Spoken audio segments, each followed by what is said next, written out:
ಮೊದಲನೇದಾಗಿ ಈ ಒಂದು ಕಾರ್ಯಕ್ರಮಕ್ಕೆ ಬಂದಿರುವಂತಹ ನಮ್ಮ ಮೀಡಿಯಾ ಮಿತ್ರರಿಗೆಲ್ಲರಿಗೂ, ಪ್ರಿಂಟ್ ಮೀಡಿಯಾ ಆಗಲಿ, ಸೋಷಿಯಲ್ ಮೀಡಿಯಾ ಮತ್ತು ಡಿಜಿಟಲ್ ಮೀಡಿಯಾ ಎಲ್ರಿಗೂ ಕೂಡ ನಾನು ಥ್ಯಾಂಕ್ಸ್ ಹೇಳ್ತೀನಿ. ಮೊದಲನೇದಾಗಿ ಏನಂದರೆ, ಇದು ಒಂದು ಅಪ್ಪ ಐ ಲವ್ ಯು. ಎಲ್ರಿಗೂ ಗೊತ್ತಿರೋ ಹಾಗೆ ಅಪ್ಪ ಅನ್ನೋದು ಎಷ್ಟು ಮಹತ್ವ ಇದೆ, ಅಪ್ಪನ ಒಂದು ಕ್ಯಾರೆಕ್ಟರ್ಗೆ ಎಷ್ಟು ಮಹತ್ವ ಇದೆ ಅನ್ನೋದು ಎಲ್ರಿಗೂ ಗೊತ್ತಿದೆ. ನಾವು ಅಲ್ಲೇ ಮೇಲ್ಗಡೆ ಒಂದು ಹೆಡ್ಲೈನ್ ಹಾಕಿರೋ ಹಾಗೆ, ಇದು ಕಾಲ್ಪನಿಕ ಕಥೆ ಅಲ್ಲ, ಅಪ್ಪ ಅನ್ನೋ ದೇವರ ಸತ್ಯ ಕಥೆ. ಕಾಲ್ಪನಿಕ ಕಥೆಗಳನ್ನ ಮಾಡೋದು ತುಂಬ ಈಸಿ. ಏನೋ ಒಂದು ಕಲ್ಪನೆ ಮಾಡ್ಕೋತೀವಿ, ಅಥವಾ ಏನೋ ಒಂದು ಊಹಿಸ್ಕೊಂಡು ಅದು ಹಿಂಗಿದ್ರೆ ಚೆನ್ನಾಗಿರುತ್ತೆ, ಹಾಗಿದ್ರೆ ಚೆನ್ನಾಗಿರುತ್ತೆ ಅಂದ್ಕೊಂಡು ನಾವು ಕಥೆ ಮಾಡ್ತೀವಿ. ಅದು ನಮ್ಮ ಇಮ್ಯಾಜಿನೇಷನ್ನ ಅದು ಬೇರೆ ಥರದ ಕಥೆಗಳಾಗುತ್ತೆ. ಆದರೆ ನಿಮ್ಮ ನಡುವೆ ನಡೆಯುವಂಥ ಕಥೆಗಳು, ಸಮಾಜದಲ್ಲಿ ವಾಸ್ತವವಾಗಿ ನಡೆಯುವಂಥ ಕಥೆಗಳನ್ನ ನಾವು ಎಷ್ಟೋ ಸಲ ಮರ್ತಿರ್ತೀವಿ. ನಮ್ಮ ನಡುವೆನೇ ನಡೀತಾ ಇರುತ್ತೆ, ನಮ್ಮ ಅಕ್ಕಪಕ್ಕದಲ್ಲೇ ನಡೀತಾ ಇರುತ್ತೆ, ನಮ್ಮ ಮನೆಗಳಲ್ಲೇ ನಡೀತಾ ಇರುತ್ತೆ. ಬಟ್ ಅದು ನಾವು ಅನುಭವಿಸ್ತಾ ಇರ್ತೀವಿ, ಸ್ವತಃ ನಾವು ಫೀಲ್ ಮಾಡ್ತಾ ಇರ್ತೀವಿ. ಆದರೆ ಎಷ್ಟೋ ಸಲ ನಾವು ಅದ್ರ ಕಡೆ ಹೆಚ್ಚಿನ ಗಮನ ಕೊಟ್ಟಿರಲ್ಲ. ಅದು ಒಂದು ಜೀವನದ ಒಂದು ಭಾಗನೇ ಆಗೋಗಿರುತ್ತೆ. ಆದರೆ ಅಂಥ ಒಂದು ಕಥೆಗಳನ್ನ ನಾವು ತೆರೆ ಮೇಲೆ ತರಬೇಕು. ಆ ಒಂದು ಅಂಶಗಳನ್ನ ನಾವು ಒಂದಷ್ಟು ನಮಗೆ ನಾವು ಮಾಡೋ ತಪ್ಪುಗಳೇ ನಮಗೆ ಮನವರಿಕೆ ಆಗಬೇಕು. ಎಷ್ಟೋ ಸಲ ನಾವು ಜೊತೆಲಿ ಇದ್ಕೊಂಡೆ, ಮಗ ಏನೋ ತಪ್ಪು ಮಾಡ್ತಿರ್ತಾನೆ, ಅಪ್ಪ ಅದಕ್ಕೆ ಬುದ್ಧಿ ಹೇಳ್ತಿರ್ತಾರೆ, ಬಟ್ ಅದು ಕಾಮನ್ ಆಗಿ ನಡ್ಕೊಂಡು ಹೋಗ್ಬಿಡುತ್ತೆ. ಅದನ್ನ ನಾವು ಅರ್ತ್ಕೊಳ್ಳೋದು, ಕೆಲವು ಜನ ಅರ್ತ್ಕೋಬೋದು, ಇನ್ನು ಕೆಲವು ಜನ ಅದನ್ನ ಅರ್ತ್ಕೊಳ್ಳಲ್ಲ. ಅಂತ ಒಂದು ಕಥೆನ ನಿಮ್ಮ ನಡುವೆ ನಡೆಯುವಂಥ ಒಂದು ಕಥೆನ ನಾವು ತೆರೆ ಮೇಲೆ ತರಬೇಕು ಅಂತ ನಾವು ಈ ಅಪ್ಪ ಐ ಲವ್ ಯು ಅನ್ನೋ ಒಂದು ಸಬ್ಜೆಕ್ಟ್ನ ಆಯ್ಕೆ ಮಾಡ್ಕೊಂಡ್ವಿ. ಮೊದಲನೇದಾಗಿ ಈ ಕತೆ ಕ್ರಿಯೇಟ್ ಆಗೋದಕ್ಕೆ ನಾಣಿ ಸರೇ ಮೂಲ ಕಾರಣ. ಈ ಸಿನಿಮಾ ಆಗೋದಕ್ಕೂ ಅವರೇ ಕಾರಣ. ಯಾಕೆಂದರೆ ನಾನು ಅವರೇ ಹೇಳಿದಾಗೆ ಅವ್ರ ಜೊತೆ ತುಂಬ ವರ್ಷದಿಂದ ಜರ್ನಿ ಇದೆ. ಆ ಜರ್ನಿನಲ್ಲಿ ಅವ್ರನ್ನ ನಾನು ನೋಡ್ತಾ ನಾನು ಬಂದಿರೋನು. ಅವರ ತಂದೆ ಪಾತ್ರ ಏನು, ಅವರ ಸ್ನೇಹಿತನಾಗಿ ಹೇಗಿರ್ತಾರೆ, ತಂದೆಯಾಗಿ ಹೇಗಿರ್ತಾರೆ, ಮತ್ತು ಒಬ್ಬರು ಅಡ್ವೈಸರ್ ಆಗಿ ಹೇಗಿರ್ತಾರೆ ಅನ್ನೋದನ್ನು ನಾನು ಪ್ರತಿ ಹಂತದಲ್ಲೂ ನಾನು ನಾಣಿ ಸರ್ನ ನೋಡಿದ್ದೀನಿ. ಆ ಒಂದು ಪಾತ್ರದ ಮುಖಾಂತರನೇ ಏನಾದರೂ ಸಿನಿಮಾ ಮಾಡಬೇಕು, ತುಂಬ ವರ್ಷದಿಂದ ಪ್ರಯತ್ನ ಮಾಡ್ತಾನೆ ಇದ್ವಿ. ನಾನು ಅವ್ರ ಜೊತೆ ವರ್ಕ್ ಮಾಡಬೇಕಾದ್ರೆ ನಾನು ಡೈರೆಕ್ಷನ್ ಮಾಡಬೇಕು ಅಂತ ತುಂಬ ಪ್ರಯತ್ನ ಮಾಡ್ತಾ ಇದ್ದೆ. ಆ ಟೈಮಲ್ಲಿ ನಾಣಿ ಸರ್ ಕೂಡ ತುಂಬ ಜನಕ್ಕೆ ರೆಫರ್ ಮಾಡ್ತಾಯಿದ್ರು, ಕರ್ಕೊಂಡೋಗಿ ಕತೆ ಹೇಳಿಸ್ತಾ ಇದ್ರು. ಯಾವುದೂ ವರ್ಕೌಟ್ ಆಗಿರಲಿಲ್ಲ. ಕೆಲವು ವರ್ಕೌಟ್ ಆಗೋ ಹಂತದಲ್ಲಿದ್ದರೂ ಕೈ ತಪ್ಪೋಗ್ತಿತ್ತು. ಲಕ್ಕಿಲಿ ಇದು ನಮಗೆ ಏನೋ ಅದೃಷ್ಟ ಅಂತ ಅನ್ಕೋಬೇಕು. ನಮ್ಮ ಸೀನಣ್ಣ ಇಲ್ಲಿ ಬಂದಿದ್ದಾರೆ. ಅವರು ಹಿಂಗೆ ಯಾವುದೋ ಒಂದು ಸಿನಿಮಾ ನಾವು ಸ್ಕ್ರಿಪ್ಟ್ ಬರೆಯೋಕೆ ಹೋದಾಗ, ಆ ಸಿನಿಮಾ ಪ್ರೊಡ್ಯೂಸರ್ ಇಲ್ಲೇ ಬಂದಿದ್ದಾರೆ. ಅವ್ರ ಸಿನಿಮಾ ಕೆಲಸ ಮಾಡೋಕೆ ಹೋಗಿದ್ವಿ. ಅಲ್ಲಿ ಸೀನಣ್ಣ ಪರಿಚಯ ಆದರು. ಅವ್ರ ಮುಖಾಂತರ ನಮಗೆ ಈ ಸಿನಿಮಾ ಇನ್ವೆಸ್ಟರ್ಸ್ ಪರಿಚಯ ಮಾಡಿಕೊಟ್ರು. ಅಲ್ಲಿ ಆಗ ನಾವು ಕತೆ ಮಾಡಬೇಕು ಅಂತ ಹೊರಟಾಗ ನಮ್ಮ ಬಜೆಟ್ ತುಂಬ ದೊಡ್ಡ ಬಜೆಟ್ ಏನಿರಲಿಲ್ಲ, ಒಂದು ಅವರೇಜ್ ಬಜೆಟ್ ಇತ್ತು. ಆ ಬಜೆಟನ್ನು ಒಂದು ಒಳ್ಳೆ ಕತೆ ಮಾಡಬೇಕು ಅಂತ ಆಯ್ಕೆ ಮಾಡಿಕೊಂಡಾಗ ಏನು ಮಾಡೋದು ಅಂತ ಒಂದು ಡಿಸ್ಕಷನಲ್ಲಿ ಆಗ ಹುಟ್ಟಿದ ಕತೆನೇ ಅಪ್ಪ ಐ ಲವ್ ಯು. ಅಪ್ಪ ಸಂಸಾರಕ್ಕಾಗಲಿ ಒಂದು ಸಮಾಜಕ್ಕಾಗಲಿ ಎಷ್ಟು ಮುಖ್ಯ ಆಗ್ತಾರೆ. ಎಷ್ಟೋ ಸಲ ನಾವು ಅಪ್ಪ ಅನ್ನೋ ಕ್ಯಾರೆಕ್ಟರ್ನ ಕಡೆಗಣಿಸ್ಬಿಟ್ಟಿರ್ತೀವಿ. ಯಾಕೆ ಅಂದರೆ ಅದಕ್ಕೆ ನಾನಾ ಕಾರಣಗಳಿರ್ತವೆ.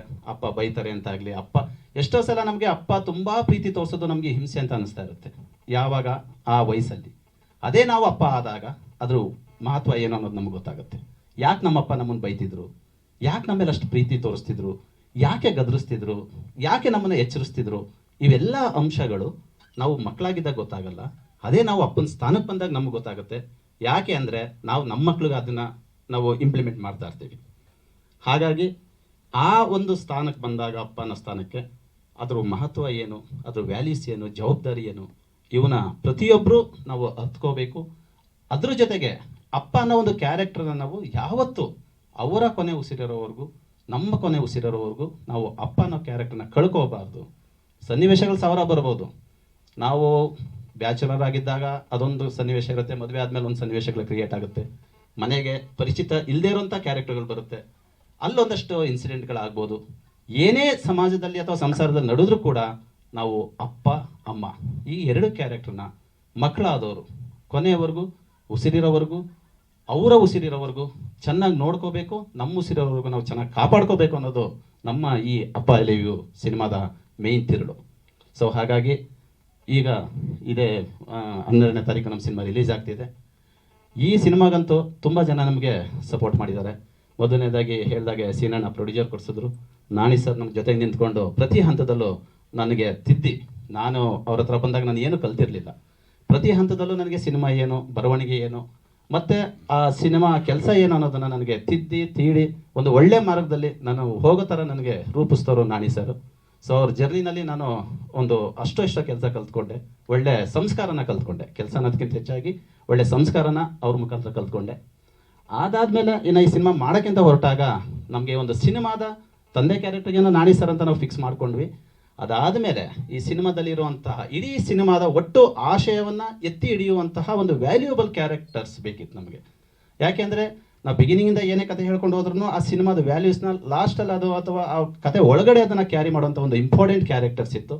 ಅದನ್ನು ಯಾರು ಮಾಡೋದು ಅಂತ ನಾವು ಡಿಸ್ಕಸ್ ಮಾಡಿದಾಗ ನಾಣಿ ಸರ್ ಮೊದಲೇ ಹೇಳಿದ ಒಂದೇ ಮಾತು, ಪ್ರೇಮ್ ಸರ್ ಕೈಲಿ ಮಾಡಿಸೋಣ. ಯಾಕೆಂದರೆ ಅವ್ರು ನೋಡ್ತಿದ್ದಂಗೆ ಅನಿಸ್ಬಿಡುತ್ತೆ, ಆ ಫೀಲ್ ಬಂದ್ಬಿಡುತ್ತೆ, ಅವ್ರ ಕೈಲಿ ಮಾಡಿಸೋಣ ಅಂದರು. ಅವ್ರು ಹೇಳಿದ ತಕ್ಷಣ ನನಗೂ ಖುಷಿ ಆಯಿತು. ಅದು immediate Nani sir Prem sir number ಕೊಟ್ಟು ಮನೆಗೆ ಕಳಿಸಿದ್ರು. ಪ್ರೇಮ್ ಸರ್ ಕತೆ ಕೇಳಾದ್ಮೇಲೆ ಏನು ಮಾತಾಡಲಿಲ್ಲ, ನಾನು ಮಾಡ್ತೀನಿ ಕ್ಯಾರೆಕ್ಟರ್ನ, ನಾನೇ ಅವ್ರ ಹತ್ರ ಮಾತಾಡ್ತೀನಿ ಅಂದರು.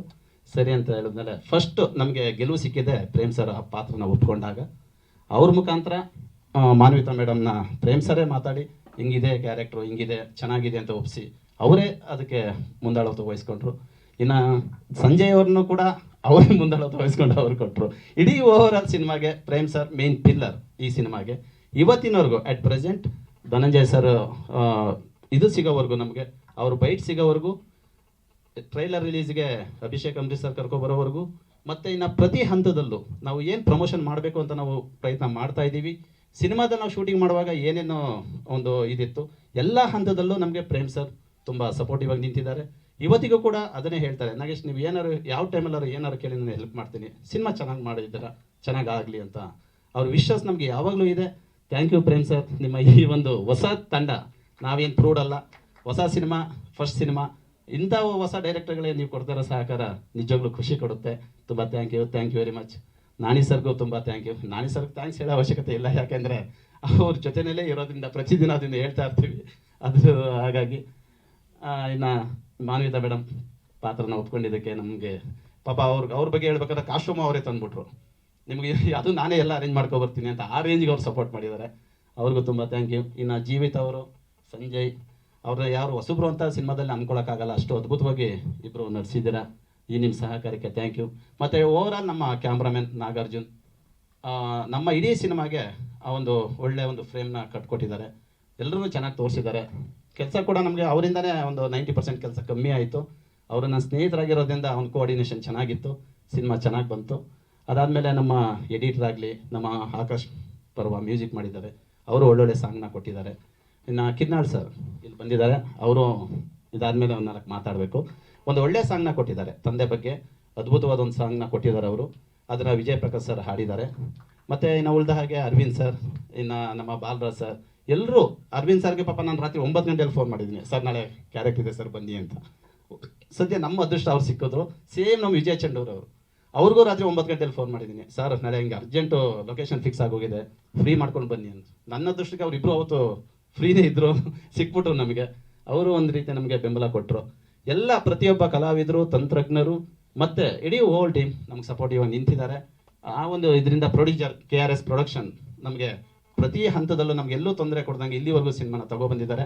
First big thanks KRS production, ಅವರ ಸಹಕಾರದಿಂದ ಇವತ್ತು ರಿಲೀಸ್ ಹಂತಕ್ಕೆ ಬಂದಿದ್ದೀವಿ. ಎಲ್ಲದಕ್ಕಿಂತ ಹೆಚ್ಚಾಗಿ ನಮ್ಮ ಗಂಗಾಧರ್ ಸರ್ ಮತ್ತು ಸೀನಣ್ಣ ಎಲ್ರಿಗೂ ಥ್ಯಾಂಕ್ ಯು ವೆರಿ ಮಚ್. 12ನೇ ತಾರೀಕು ಸಿನಿಮಾ ರಿಲೀಸ್ ಆಗ್ತಿದೆ, ಎಲ್ಲರೂ ಥಿಯೇಟರ್ಗೆ ಬಂದು ಸಿನಿಮಾ ನೋಡಿ ಅಂತ ನಾನು ಇಡೀ ನಮ್ಮ ಕರ್ನಾಟಕ ಜನತೆನ ಕೇಳ್ಕೊತೀನಿ. ಹಾಗೆ ಎಲ್ಲ ಈ ಒಂದು ಸಿನಿಮಾ ತಂದೆ ಮಕ್ಕಳು ಎಲ್ಲರೂ ನೋಡಬೇಕಾದಂಥ ಸಿನಿಮಾ. ಯಾಕೆಂದರೆ ಮಕ್ಕಳು ಈ ಸಿನಿಮಾದಿಂದ ಕೆಲವು ಅಂಶಗಳನ್ನ ಕಲ್ತ್ಕೊಳ್ಳೋದಿದೆ ಮತ್ತು ತಿದ್ಕೊಳ್ಳೋದಿದೆ. ತಂದೆ ಆದರೂ ಕೂಡ ಈ ಸಿನಿಮಾದಿಂದ ಒಂದಷ್ಟು ವಿಷಯಗಳನ್ನ ಮನವರಿಕೆ ಮಾಡ್ಕೊಳ್ಳೋದಿದೆ ಮತ್ತು ಒಂದಷ್ಟು ವಿಷಯಗಳನ್ನ ಅಳವಡಿಸ್ಕೊಳ್ಳೋದಿದೆ. ಹಾಗಾಗಿ ಈ ಸಿನಿಮಾ ಬರೀ ತಂದೆಗೋಸ್ಕರ ಅಲ್ಲ, ಮಗನಿಗೋಸ್ಕರ ಅಲ್ಲ, ಇಡೀ ಒಂದು ಫ್ಯಾಮಿಲಿಗೋಸ್ಕರ ಇರುವಂಥ ಒಂದು ಸಿನಿಮಾ. ಕಂಟೆಂಟ್ ಸಿನಿಮಾ, ಇದರಲ್ಲಿ ಯಾವುದೇ ಆ್ಯಕ್ಷನ್ನು ಆ ಥರದ್ದು ಯಾವುದೂ ಇಲ್ಲ. ಕಂಟೆಂಟ್ ಸಿನಿಮಾ, ಎಲ್ರಿಗೂ ಒಂದು ಎಮೋಷನಲಿ ಟಚ್ ಆಗುವಂಥ ಸಿನಿಮಾ. ಹಾಗಾಗಿ ಎಲ್ಲ ಪ್ರತಿ ತಂದೆ ತಾಯಿ ಮಕ್ಕಳು ಕೂಡ ಸಿನಿಮಾ ನೋಡಿ ಅಂತ ನಾನು ಕೇಳ್ಕೊತೀನಿ. ಒನ್ಸ್ ಅಗೇನ್ ಎಲ್ಲ ನಮ್ಮ ಮಾಧ್ಯಮ ಮಿತ್ರರಿಗೆ ಥ್ಯಾಂಕ್ಸ್, ಹಾಗೂ ಇಡೀ ನಮ್ಮ ಹೋಲ್ ಟೀಮ್ಗೆ ಥ್ಯಾಂಕ್ ಯು ವೆರಿ ಮಚ್.